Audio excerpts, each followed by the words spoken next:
Something I did want to touch on here briefly with both of you is the TikTok ban that just passed the House. Your thoughts on it, starting with Vivek? Yeah. So look, my thought is TikTok has major issues. There's at least three categories of major issues. Number one is persuasion threats to the United States of America, the Chinese government or Chinese affiliated entities determining what U.S. users do or don't see. Number two is forced data transfers to the Chinese Communist Party from a U.S. tech company.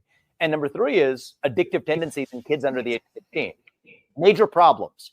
However, I think this bill fails across the board to address those issues. It's incomplete in addressing those issues while also creating a civil libertarian nightmare, giving to the Biden administration exclusive executive authority effectively to decide which kinds of so-called foreign adversary controlled apps or even websites are going to be shut down or not, or are going to be owned by whom. And so if you're concerned with the Biden administration engaging in backdoor censorship using tech companies to do it, I think it's a bad idea to give that Biden administration even broader executive latitude to do the same thing.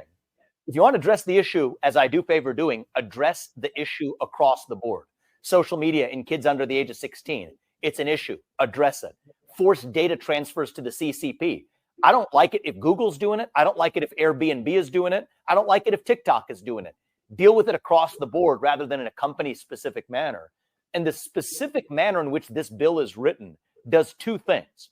One is it's designed to exclude the very companies that have been lobbying for it.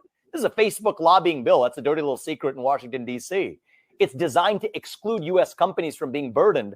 I'd say include all companies, U.S. or not, from stopping data transfers to the CCP. Look at Airbnb and what they've been doing for years. Wall Street Journal reporting a few years ago, put an end to it across the board, TikTok to Airbnb to anybody else.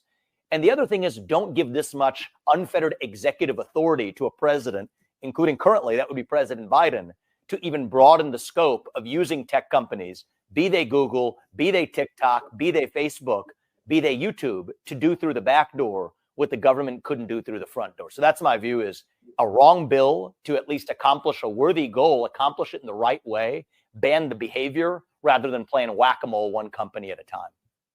I'm sure, Senator, you tend to agree. Your thoughts? Yeah, look, Vivek and I rarely disagree, and we do not appear to disagree at all here. One of the many things that he touched on that it always needs to be mentioned is what relates to the separation of the powers between the three branches of government. When we find Congress constantly legislating by granting authority to somebody else to act, to, in fact, create a law, in effect, authorizing the president to exercise sweeping authorities that could affect not only this one company, but many others, that should always be a risk. Now, Vivek also correctly points out there are some issues with TikTok, issues that I think we need to get to the bottom of. This legislation, the one that just passed the House, passed, I believe, without a single legislative hearing. We certainly haven't had any kind of full legislative airing of this legislation on the Senate side. And that's not the kind of thing you want to be messing around with, especially when you're pitching something as an approach to ban a particular business enterprise. That's dangerous. Now, I'm going to listen to the arguments, and I expect to get some classified briefings on this. But when you push something this quickly, you got to make sure that you know what you're pushing.